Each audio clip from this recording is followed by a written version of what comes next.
I'm Kyle Feingold from Guiding Bright Minds. We're with Dan Koken from Denver Test Prep, and we've got a great topic queued up for you today. The topic is preparing your child for college admissions exam, a parent's guide.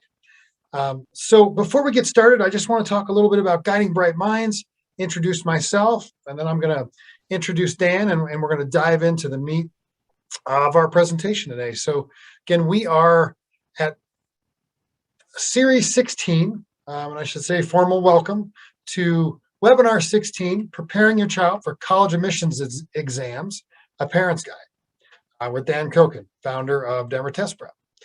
So thank you for joining Guiding Bright Minds. As some of you know, Guiding Bright Minds is on a mission to become one place where parents of diverse and neurodiverse learners go for everything they need on their journey. Everything being a place where they go to find research and information on learning differences and neurodiversities. A place where they can connect with other parents that are going through similar journeys. A place where they can find support through support groups, webinars like these, and other forms of education. In addition, we're building a comprehensive network of professionals to help guide you on your journey, to really help you with in the areas that your child needs help. For example, psychologists, tutors and coaches like Denver Test Prep, occupational therapists, ABA therapists, other avenues for support groups. And so there's lots of different professionals that we're screening and vetting and adding to our network around those needs that you and your children have when you're raising a neurodiverse child. In addition, coming up this winter, we're going to be adding strength-based providers, what we call strength-based providers. And these are providers that really can help your child shine in their strengths and find their strengths. So it's things like martial arts and coding and all types of things, welding, things that our kids' minds are made for and that they can be awesome at. So part of our mission at Guiding Bright Minds is to truly become that one place where you go for everything, for your needs, for your child's needs, but also to really emphasize those strengths. As some of you know, again, I'm Kyle Feingold, and I'm co-founder at Guiding Bright Minds. I founded the organization along with my wife. We launched it in November, and we are on a mission to become that one place that you can go to for everything you need, and truly, in a larger scope, to really change the perception of neurodiverse learners, because we know, just as you do, our kids are amazing and really the people that are going to make changes and change our world for the better as they mature into successful adults. So we thank you for being here today. We really appreciate your support. What we'd love for you to do is, if you haven't already, go check out our website at guidingbrightminds.com. Go check out our YouTube channel. We have some incredible webinars that we've done in the past and other information there for you. As Dan gets started, I'll drop into the chat a link to our free membership where you can become a member of our community, as well as to our YouTube channel. So please visit, please spread the word far and wide about what we're doing at Guiding Bright Minds. Become a member of Guiding Bright Minds. Join our community of support and enrichment, and we look forward to seeing you. With that, I want you to know, before we start our webinar, we're going to send you a recording of this webinar, a link to our YouTube channel with anything that Dan shares with you today. So that's coming to you and everybody who registered for this webinar. So again, an official welcome to the Guiding Bright Minds webinar series number 16, Parenting Your Child for College Admissions Exams, and really a parent's guide. So Dan Koken is the founder of Denver Test Prep. He's originally from Colorado and graduated with honors from the University of Pennsylvania, where he was a starting player on the University of Rugby team and led a variety of youth-oriented service projects with educational focus. Upon graduation, Dan spent years serving as a Colorado Fellow or a Coro Fellow in California, and was later awarded an academic scholarship to attend the Graduate Institute of International Studies in Switzerland, where he obtained a Master's of Art in Development Economics. After teaching at a university in Ecuador and working as a microfinance practitioner in Paraguay. Dan moved to New York to serve as the director of the New York Business Solutions of the New York City, or NYC Business Solutions, the city of New York, as part of Mayor Bloomberg's administration. In that role, Dan helped to lead the city's effort to provide support services to small businesses and entrepreneurs. Given his background in education, small business experience, and success on standardized tests, Dan founded NYC Test Preps in 2008, or Test Prep in 2008. Dan moved back to Denver in 2012 to focus on building Denver Test Prep into a premier tutoring service in Colorado, which it definitely has become. In addition to managing the business and their strategic growth, Dan maintains an active student roster and specializes in teaching the ACT, SAT, HSPT, ISEE, the SSAT, and the LSAT. So with that, Dan, I want to just thank you for taking your time to be here today. And I can't wait to go through what you have to share around test prep, and I'm excited how you're going to guide and help our parents today. Cool. Well, thank you, Kyle, for the overly generous introduction and for letting me join with you and the families today. To everyone, thank you for being here. As Kyle mentioned, my name's Dan Koken. I'm the founder and owner of Denver Test Prep. We're coming up on our 10th year in Colorado here, which is an exciting milestone for us. Yeah. And as the name implies, a lot of what we do is test prep. So that means ACT, SAT, and high school admissions exams like the IC, SSAT, and HSPT. In addition to that, we have also grown over the years to include a full set of academic tutoring services for K through 12 courses. We do academic coaching. We have Orton Gillingham-based reading interventionists on the team now. We also have a slate of enrichment programs along with 22 nonprofit partners that we provide subsidized services to at this point as well. So we have outgrown our name a little bit and are quite happy about that. During that time, we've also found a little bit of a niche working with students that qualify for accommodations on standardized tests and may have learning differences or other things that require a slightly different approach to how to tackle these things. So today I want to talk about standardized tests in general, and then also get into how that experience might be different for those students that qualify for accommodations. So at this point, I am going to go ahead and share my screen and get the presentation up for us.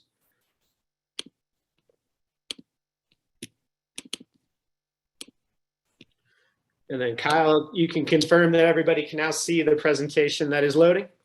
It is loading. Everybody's got it. And as Dan goes through his presentation, if you have a question, feel free to drop it in the chat. We're going to have some formal Q&A time at the end of Dan's presentation. So as you think of those questions, please either drop them into the chat or drop them into the Q&A. When we get to the Q&A section, I'm going to ask you to move those questions to the Q&A so we can make sure we address them for you.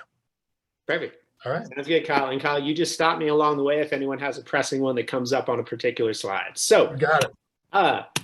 On to the ever exciting topic of standardized tests. I can't see anyone, but I'm sure I've got some eyes down and some head shaking, remembering their all too pleasant experience with these back when you were in high school. So first thing to know, both the ACT and the SAT are offered multiple times each school year. You can see on the screen a list of dates that you can take these exams.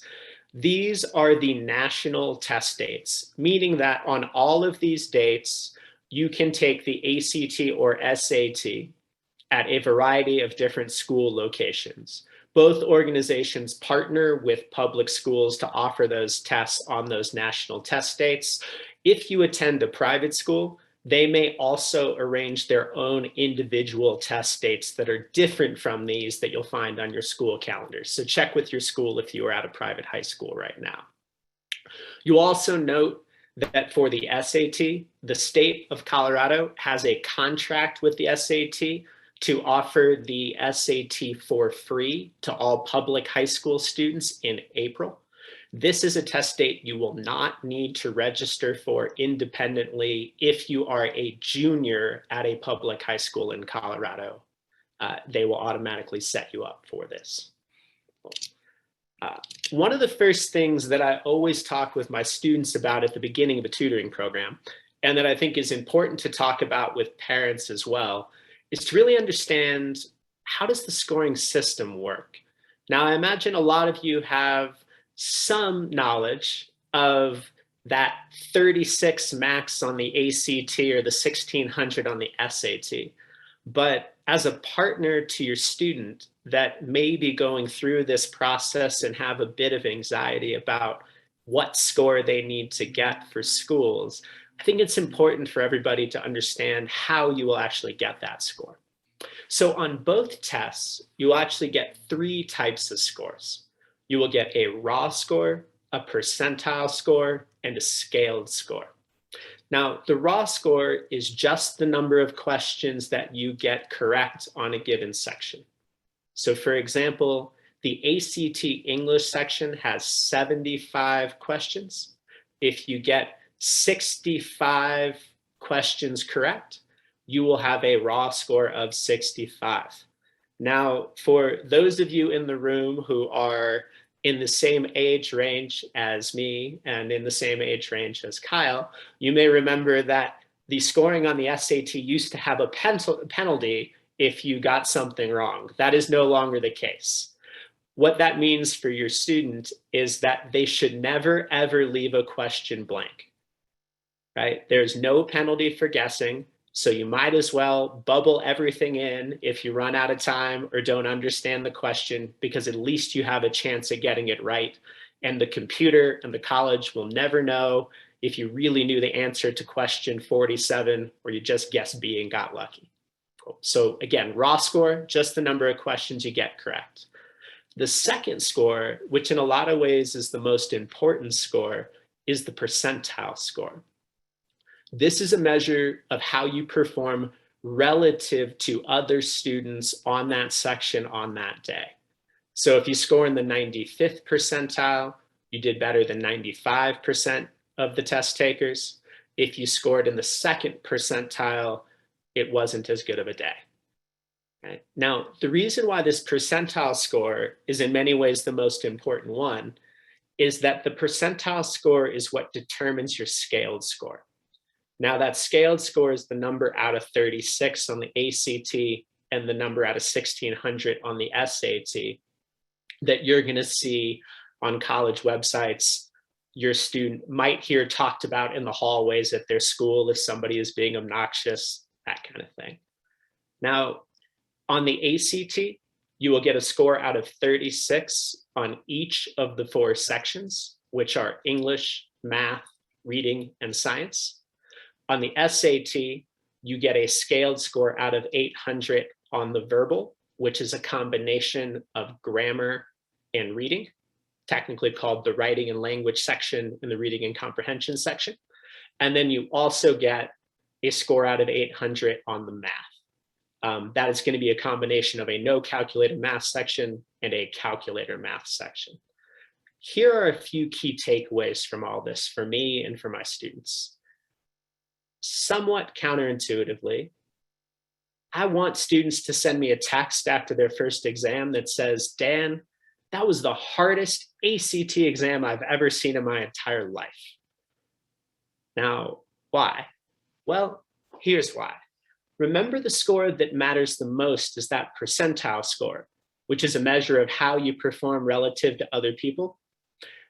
If a student understands the scoring scale going in, it gives them the freedom to miss questions and to recognize that, hey, if this test feels hard, the scoring scale will change, because if it feels hard to me, it's going to feel hard to everybody else.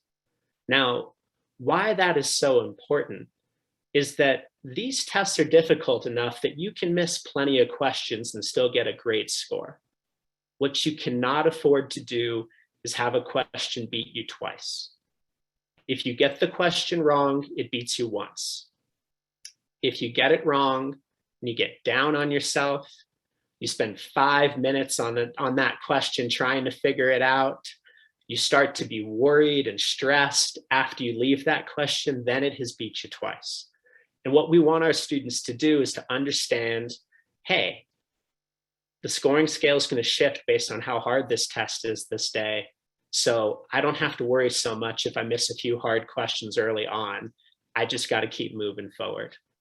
And if they do that, that student that texted me, wow, that was a really hard SAT, they are likely going to be the same student that sends me a text message a few weeks later with a whole bunch of exclamation points when they get their score back. Cool. About to move on to the next slide. Kyle, I see that there might be a couple in the chat. Anything that I should answer right now?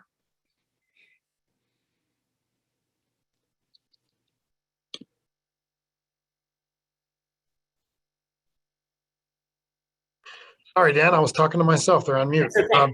I was saying that this is a great question, but I think you're gonna answer this in one of your upcoming slides. So let's hold on to it for. Okay, great. That sounds good.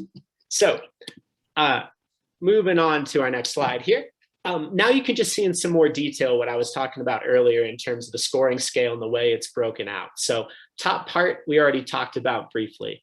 Here's the next thing that's interesting to look at, is that the time allocated to each section across the two tests is pretty different. And there's one thing that I really want to highlight, particularly for this audience on the bottom of the screen. Notice that we have much more time per question on the SAT than we do on the ACT. Why that matters? Well, some people on this webinar may have a student that qualifies for extra time where they're going to get 50% more time per section or double time per section. However, unfortunately, we might also have people that are kind of on the border in terms of qualifying or not qualifying for accommodations. So if you have a student that might have a bit slower processing speed, but doesn't end up qualifying for accommodations in the end, that might be a reason that we're looking at SAT, because we've got so much more time per question. But what I want to highlight with all this is in terms of our decision-making process of which test is going to be the right one for an individual student, we have to see how they perform relative to everybody else. If I have a student that says, man, I am so rushed on the ACT, I barely finish. Well, that might be great because a lot of other students are running out of time, right? So we just kind of test it out and take a look. Perfect. As I alluded to, there's a bit of a process here to decide which test a student should take, the ACT or the SAT. Now, colleges are entirely neutral on these two exams. I am not currently aware of any school that has a strong preference for SAT over ACT, which means that you as a parent, and for me as a tutor, we have a responsibility to help students figure out which of those two tests they will perform better on. The best way to do that is just to have your student take practice tests and see how they do. You'll notice a link that's in the middle of this slide. There's a thing called the ACT-SAT concordance table. And what this does is allows you to look in a side-by-side comparison what a particular ACT score would be equal to on the SAT scoring scale and vice versa. So if you have your student take practice tests for both of these, you may find that right from the start, they have a strong preference for one. You may also find that the scores are pretty similar. Now, if the scores are pretty similar, it's probably in your best interest to do a little bit of prep and a little bit of digging before you take a test. If you have a clear winner, then you got a clear winner.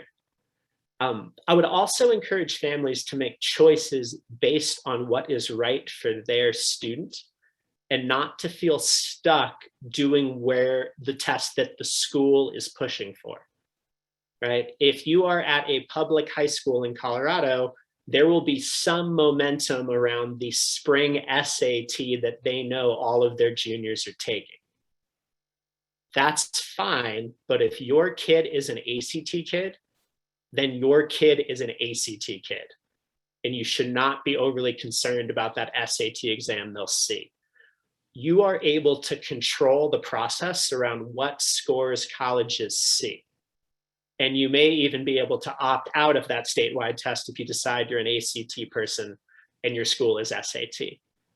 It could be reversed. Some schools prefer the ACT because they have a contract with them, and you might decide you're SAT. So just take a look. Official practice tests, I can email them to you, but you can easily find the full practice test or multiple practice tests on the websites. Download it, have your student take it in a relatively quiet place. Stick to time limits that you expect you'll have on test day whenever you do a practice test. It's not, yeah, Kyle. Yeah, I'm sorry, Dan. I was just going to ask a question. So there's one that popped up that I think is pretty relevant here, and that's: are there any handwritten essays on the SAT or ACT? And if so, can the student get accommodations to type it? Excellent question. So, yes, there is still an essay attached to the ACT, but I think it's going to go away. The SAT traditionally had an optional essay that was part of the exam. They discontinued it last summer. The ACT still has that essay as an option, although I am not aware of any schools that are requiring it anymore because they are neutral on ACT, SAT. And if you take the SAT, you can't do an essay. So it seems pretty safe the ACT essay is likely to go away. That said, if for any reason you want to do the essay or need to, they have traditionally had an accommodation where you can type instead of handwrite the essay. For any students that are applying to private high schools, those tests still do have an essay, and they do offer that accommodation in most cases if it's needed, but it depends a little bit from test to test for that. Great. Perfect. Yeah. Other note to close out this bit, while when you do your practice test, you may not know for sure what accommodations you'll officially have on the test come the official test day. Make your best guess based on what you are seeing with accommodations in school or any previous standardized tests you've taken where you qualified for accommodations, and use those as best you can when taking the practice test. As you'd expect, if you have a kid who's going to get double time on test day, do the ACT with regular time on a practice test, you're not getting an accurate read as to how you're going to perform. So also when administering these, if you have a student that is going to have extra time, let's say 50%, it can be hard to carve out that much time during the school year for an initial practice test to sit them down. The most important thing to do is to use the time you expect to have on each individual section, even if you need to break that up over multiple days. Just knowing that there is an endurance factor you'll miss out on if you do it that way.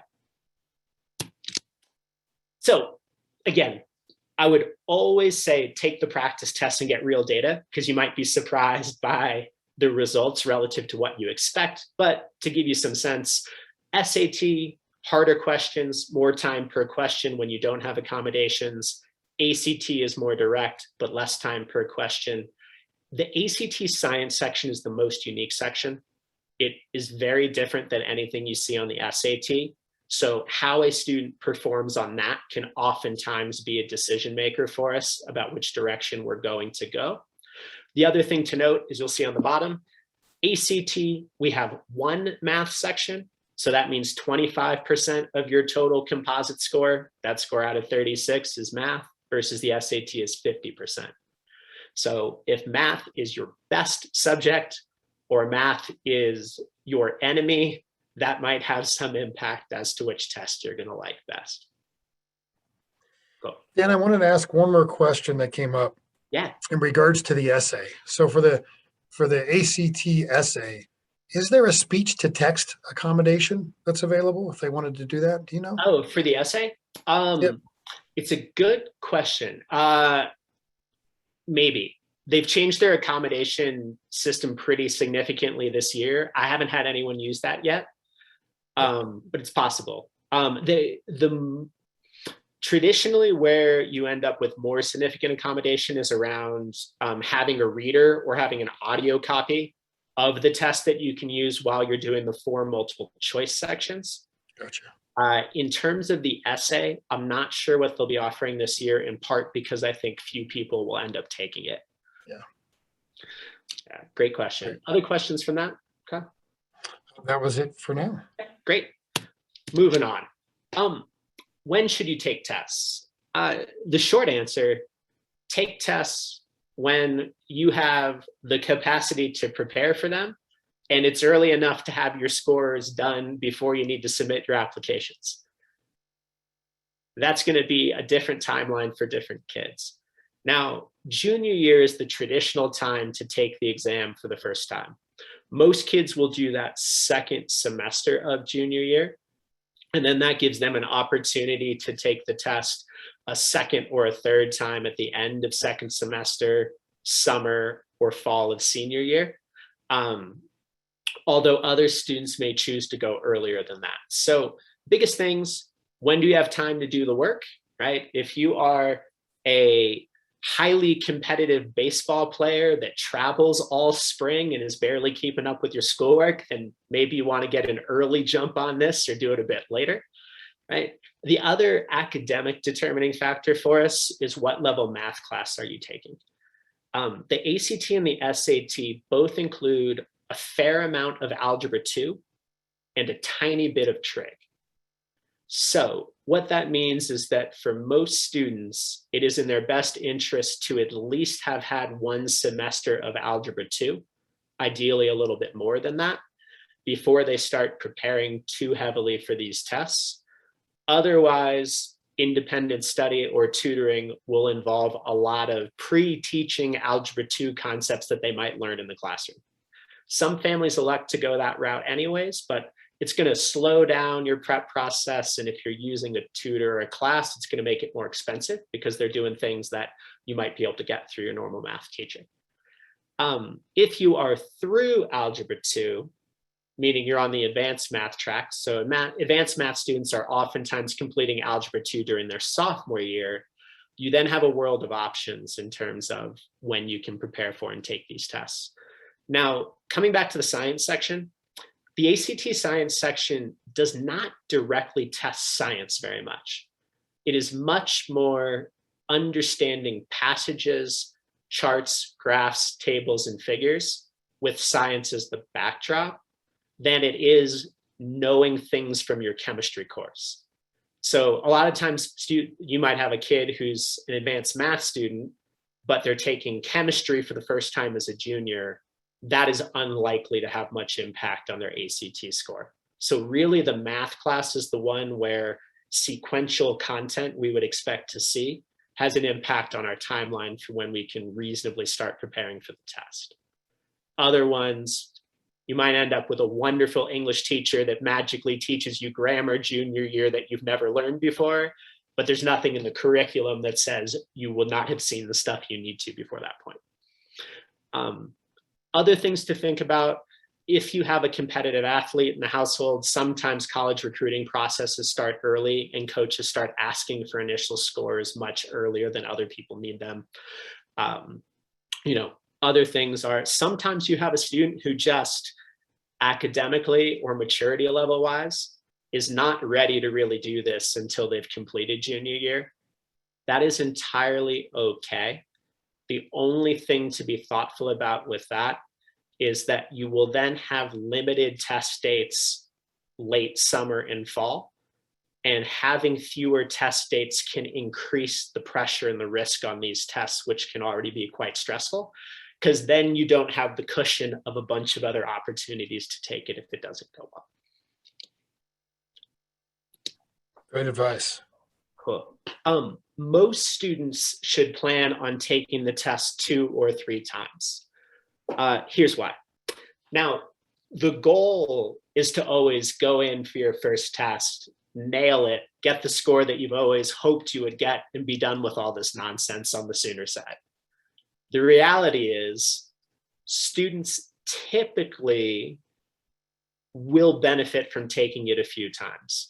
Part of that is a decent chunk of students will underperform the first time they take it, because no matter how good a job you do at following test directions at home or even at the library, it feels different when you walk into a high school you're maybe not familiar with, go through an hour-long registration process, sit next to another student that is making annoying noises during the test, and know it actually counts. So a lot of students need a little bit of a warm-up test their first time out to settle in and then perform where you expect them to on the second or third effort. The other reason is because of the way that colleges will process scores. Almost every college will either have a policy where they take your highest score on a single test date. So let's say you take the SAT 3 times and you get a 1200, then you get a 1300, and then you get a 1270. They will just look at the 1300. Other schools have an even more generous policy than that called superscoring. Interestingly, superscoring became much more common even among highly competitive schools in this last admission cycle. I don't know for sure if this will continue in the future or if that was a function of schools being more generous during COVID. But superscoring is where a school will look at your highest individual section scores across multiple test dates. So what that means, as you can see in the example below, for whatever reason, your student the first time out is super energized for the first 2 sections on the ACT and they get a 30, and then they get tuckered out and get 20s on the reading and science. Well, that gives them an overall composite score of a 25 because it's just a straight average of the 4 sections. Next time, they have a slow start, but then they do really well on the last 2 sections.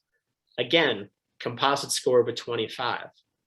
However, a super scoring school will take those 30s from the first day and pair them with the 30s from the next day and give you a 30 composite. So this is something, as you start looking at admissions policies for specific schools you're looking at, good to know if they say they're going to super score or not. The increase in super scoring, though, has then made it a situation where taking the test the extra time often makes sense, because the worst thing that can happen is you do worse on every section than last time and you just keep your old score. But even if you improve on 1 or 2 sections, you may increase your super score. So that's a little bit of a game changer for us in terms of the strategy around, do I take it that third time or not? Same thing holds true for the SAT if the school is choosing that policy. Now, onto special testing. So there are a variety of accommodations that are available for both of these tests. My general advice to families that expect to or hope to qualify for accommodations is to ask for the world and see what you get, right? That will generally involve reports from psychologist or psychiatrist that did your most recent evaluation. To families that have younger students, this is a good reminder about how it's important to keep those evaluations current as you're headed into high school. Quite reasonably, the testing services are a little suspicious if all of a sudden there's a new report junior year with no previous track record and the student is not using accommodations in school. There has been movement by both exams now to honor accommodations that are regularly used in school. So if you are using accommodations in school and the counselor can support that, that will go a long way toward you qualifying for those same accommodations on these tests. So if you have a student that's a little bit on the fence of, Mom, Dad, I don't like to take advantage of the extra time I know I'm allowed to get on my exams when I'm a freshman or sophomore, there is some benefit to making sure you do some of that so that we can show it is needed in the normal academic environment. In terms of some of the types of accommodations that are offered, extended time, 50%.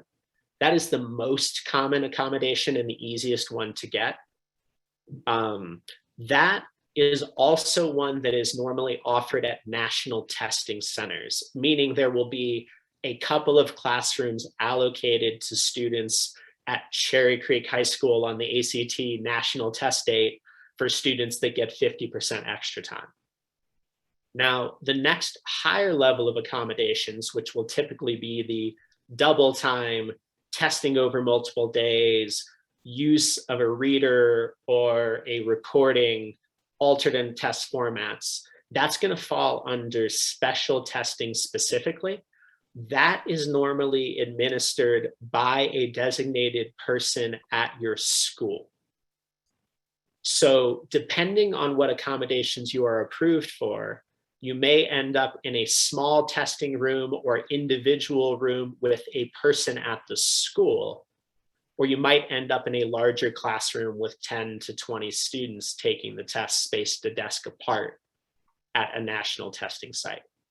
When you qualify for special testing, there also may be a 2-week window in which that is administered at the school, and the school has some control over which dates that will occur.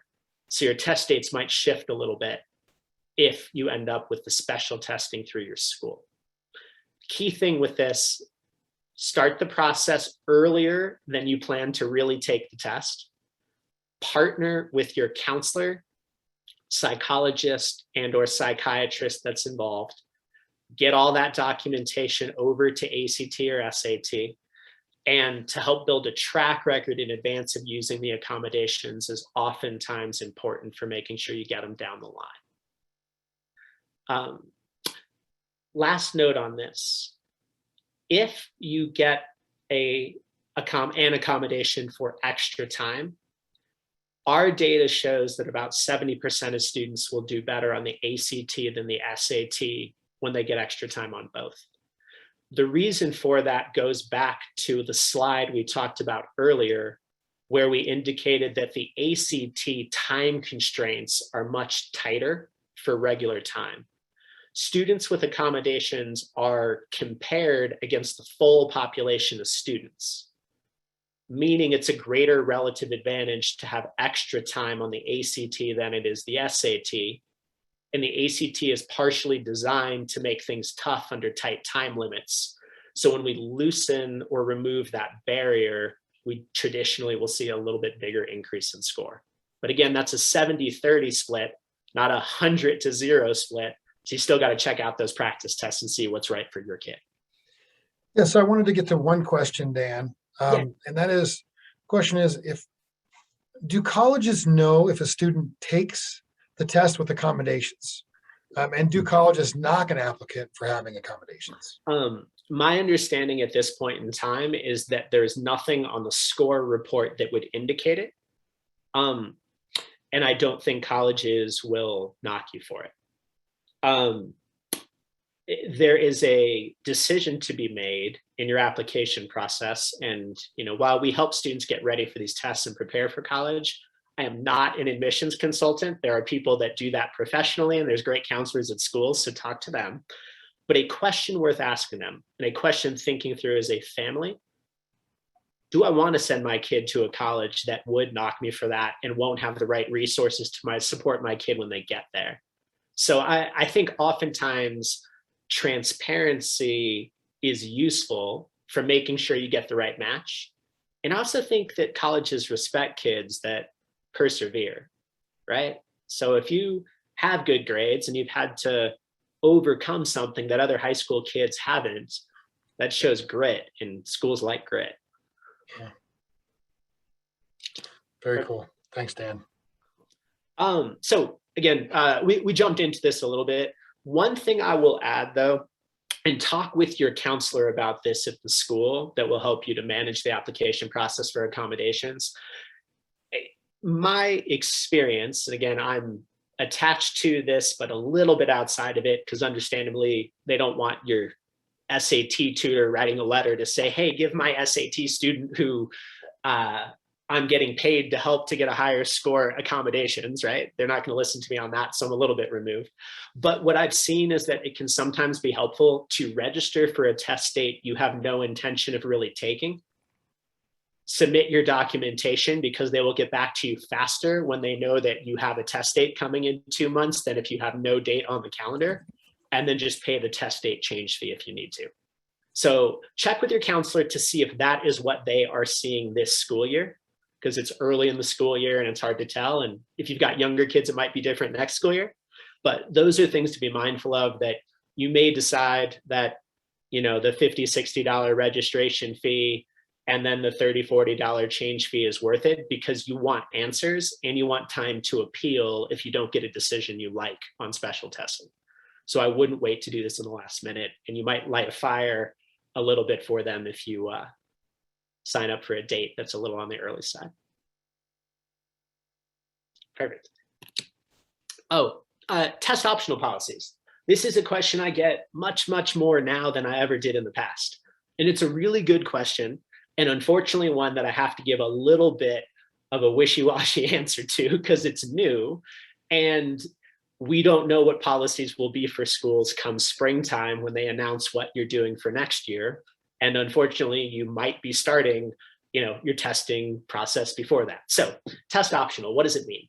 An increasing number of schools are test optional, meaning that you are not required to submit an ACT or an SAT score to be admitted to the school, right? Test optional schools will look at those scores. They will take them into account for admissions decisions if they are submitted, but they will not outright reject you for not sending the score. The guidance I have received from the counselors and admissions consultants that I trust is that it is generally in your interest to submit a test score if you can be at or above what the school is looking for and the rest of your application.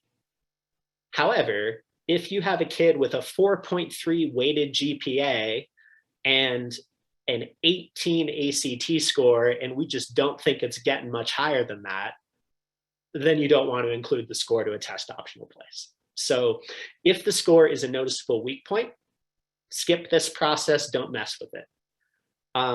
If you think you can reasonably get the score to be equal to or higher than other components of your application, it's another thing that you can add to the mix to help differentiate you from other people in the application pool.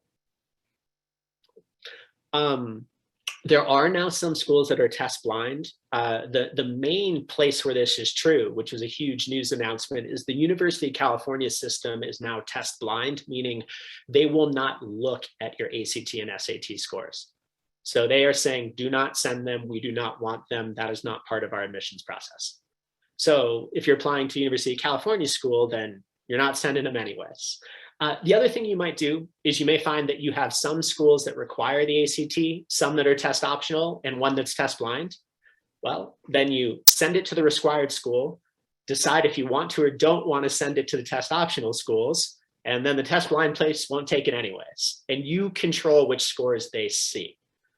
So you can make that decision when you pick your school list, which for most juniors evolves over time. And do you see a trend like that continuing where more university systems are going to go test blind? It's a great question. I don't know. I think test optional is probably much more here to stay. And I think a lot of places are going to wait and let the University of California system experiment with that over the next 2 to 5 years and then decide if they like how it worked for them or not. So we'll see. But I think test optional is likely to be something that sticks around a lot more. Okay, thank you. So how to get ready for this, and then I'll zip through so we have time for questions because I know we got some. So how to get ready for this thing.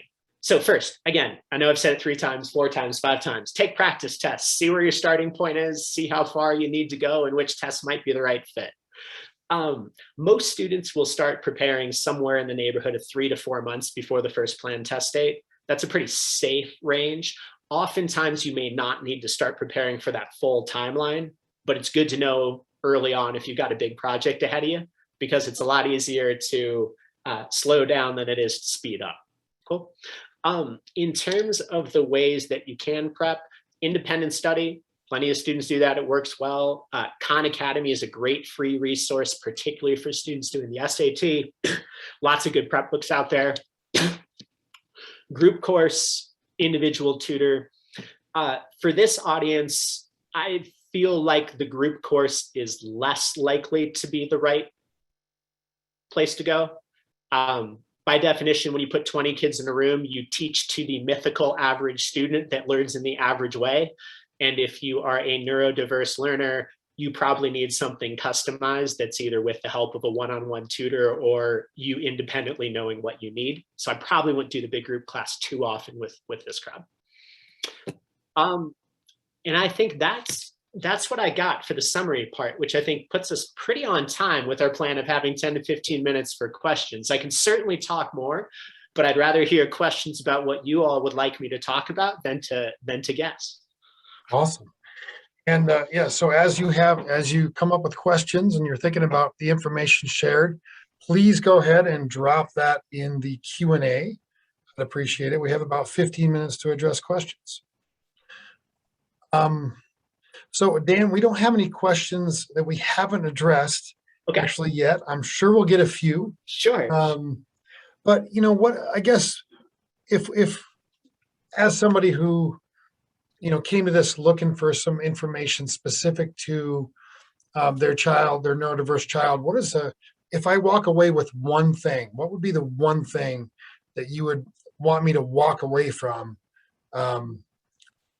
Particularly thinking my child might have accommodations or neurodiverse. What's my one takeaway that I should note the most? Start early enough to explore your options and figure out what is going to be right for your individual student, because each student is different. Even when we're looking at something that is a quote unquote standardized testing process. So find your individual path and start early enough that you keep your options open and the pressure as low as you can. Great advice. Thank you.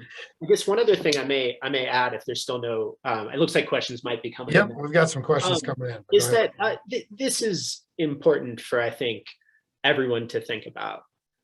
Even if you're applying to schools that are test required, the ACT and the SAT are not the most important factor in the application.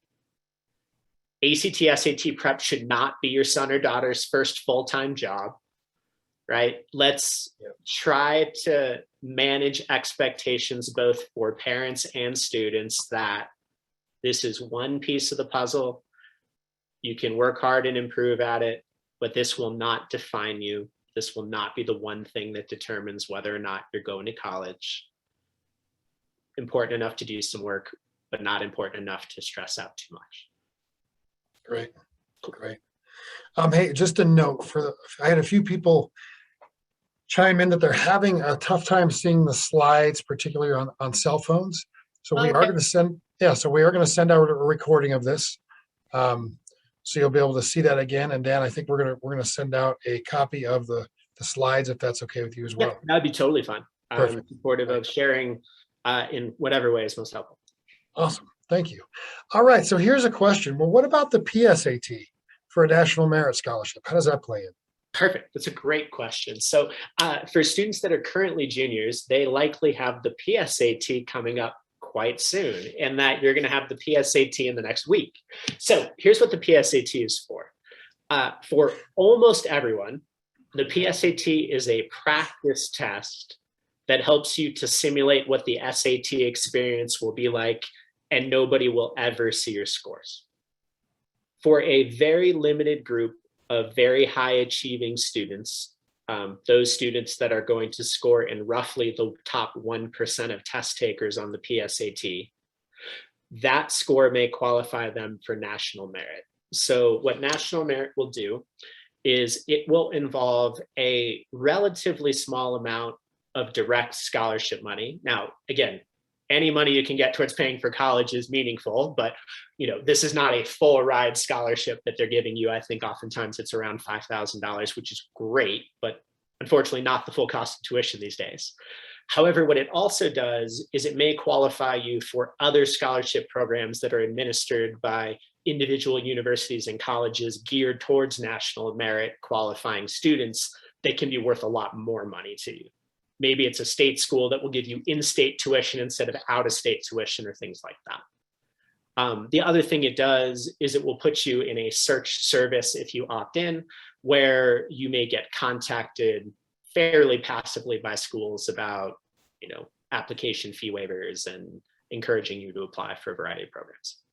Great, great. And Dan, can you just talk a little bit about the best time to start to prepare for and take your first ACT or SAT? And I think you mentioned this, but it'd be great. Yeah. Oh, it's such a common question. It's worth repeating. So, aside from the fact individualized around what's best for that individual student, normally when people will do this, most students will take their first ACT or SAT the spring of their junior year, if they are taking Algebra 2 as a junior. If you're in advanced math, you might elect to take your first one first semester. For my stronger math students, some of them will elect to do their prep the summer between sophomore and junior year, and then take the test in the fall, because that's when they have the most capacity to study and they want this off their plate before junior year gets too busy. But if you're taking Algebra 2 junior year, probably the spring of junior year, sometime in second semester. Great. So we have one question that probably several people have, and that is, how do you determine, how should somebody determine the appropriate accommodations that a child needs or a neurodiverse learner needs on this test, and or what they can use most effectively on this test? Yeah, it's a great question. So I guess the best answer I can give to it is that the folks in charge of the ACT and the SAT are going to determine to some extent what is available to you. So in broad strokes, extra time is usually useful for students. However, you want to be a little bit careful if you have a kid that has attention issues. Giving them, turning a 3 to 3.5 hour exam into a 5 to 6 hour exam may be counterproductive. So I would want to think, does my student have the endurance to really use the extra time? So I think that's one thing to look at, in terms of you might sometimes turn down something you're given if that fits your profile. Multi-day testing is oftentimes really useful for students with attention if you can get it, because then you get your extra time, but it's not a one-day marathon. So double time on your math section, but only being there for 2 hours one day and then going home and doing it again the next day can be quite useful. The other thing is, there are some logistics that come with anything that involves the tape recorder or a reader. If you get an in-person reader, which is much less common now than it used to, now that they have the computer based, you need to have a student that's willing to boss an adult around, right? Like, now they're not required to use the reader, but sometimes it makes kids nervous to have them right next to you the whole time. So I'd be thoughtful with that. But I think generally ask for as much as you can get, and you can always say no, versus if you don't ask, you won't get. That's right. That's right. All right. So,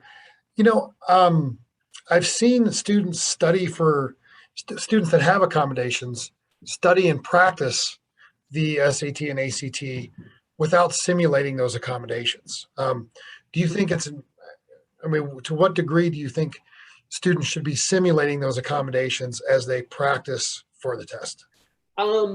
So I think once you know for sure what your accommodations are, you should simulate them as much as you can.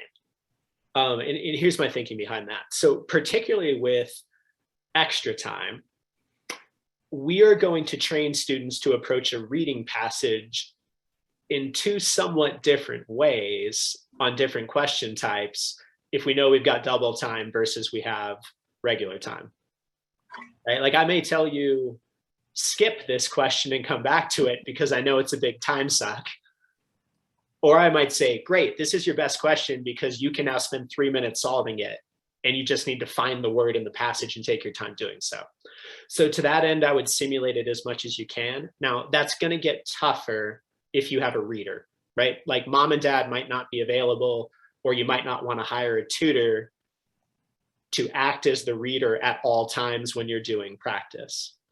So I think with that, you can be thoughtful about time, budget, and which sections the accommodation has the biggest impact on, right? Like a reader, I don't want to practice that when I'm doing the reading passages, but I probably don't need the reader when I'm doing my math homework. Great. Okay, thanks. And then another one, if you have a child that needs a gap year, or time in community college before entering or trying to enter Yeah. that 4-year institution. What kind of time, what does the timeline look like for that if they know in advance in terms of Oh, prep? that's an excellent question. So I think you can be very flexible then with when the student has the maturity level to do it and the capacity to do it.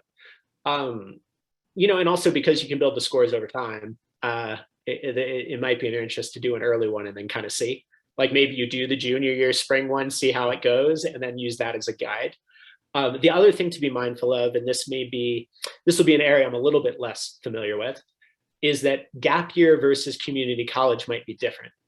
Because I would think that gap year, you're applying in the same way that you normally do as a freshman, meaning that a school might require the score or want to see it, versus if you've demonstrated great grades at a community college for a year or two, you might not need to mess with this at all.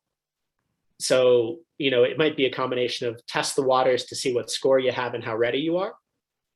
And then gap year versus community college might be different. Look at what the schools you might be interested in's policies are around community college transfers as opposed to freshman year applicants. Great, great, thank you. So one person asked that they'd like a little bit more detail on what the accommodations above extra time entail. It'll depend on the individual student. So some of the ones you may get, circling answer choices directly on the test as opposed to using a bubble sheet is a pretty common one that's not that hard to get, but can be important based on ways, based on the way kids see, the way they think, the way they learn. So that's a pretty common one. The reader or the recording is one that's going to be a bigger one that also oftentimes gets coupled with double time and or multi-day testing because it just takes longer to do the test that way. So I think if you have someone that is better at understanding with their ears than they may be with their eyes, that accommodation is a really important one to push for. So students with more significant dyslexia or things along those lines. And then in terms of other accommodations you're going to see, I think the other one to just be thoughtful about is, can you get the special testing where your small room at your school? Because if students have anxiety, sometimes the bigger group is a lot harder to manage than being in a small, safer space that you're comfortable with. So location can matter in terms of the accommodations. Great point. Great point. So how long, once you have a score and you submit it, or you have a score, how long is the score visible for? How long is it? How long is it valid for? Yeah. So scores are generally valid for a couple of years, as far as I understand it right now. So I think if you took it junior year, you would still likely be able to use that if you took a gap year. Like, I don't think you'd have to retake in that. If you took, 5 years off, less certain. The other thing that's hard to predict out whenever you say that is that, I know that here's the policy now. What will their policy be 3 years from now? Right. So there's some uncertainty there. But I think a gap year should not pose a problem longer than that, and then a little harder to know. Great. Great. And we're going to wrap up here really quick. A last one and a last minute question. Is it too late to sign up for the PSAT? So PSAT, if you are a junior, you should be automatically registered for it through your school. Check your school calendar. You're likely already registered for it, and your accommodations based on whatever you have in school are probably already applied to it. So check with your counselor at school to find out. If you're a sophomore, you'll have a spring PSAT called the PSAT 10 that won't count for anything, is just a warm-up test, and that'll come up in the spring. Perfect. And I want to conclude and just say thanks for your time. I mean, this was extraordinarily valuable information. I think you helped a lot of parents today, and Great. and this will go on our YouTube channel, and I'm sure there will be many who can get benefit from this. So thank you so much for your time. Really appreciate your expertise, and also want to thank you, Endeavor Test Prep, for being part of the network, or the professional network at Guiding Bright Minds. Perfect. So, thank you so much, Kyle. I appreciate it. Tom. And my contact info is there in case anybody has additional questions they need to reach out to me for. That's awesome. I hope everybody has a wonderful afternoon. Again, you'll get a recording of this and an email either this evening or tomorrow morning, and we hope you will share it far and wide. Have a wonderful afternoon. Thank you so much. Dan.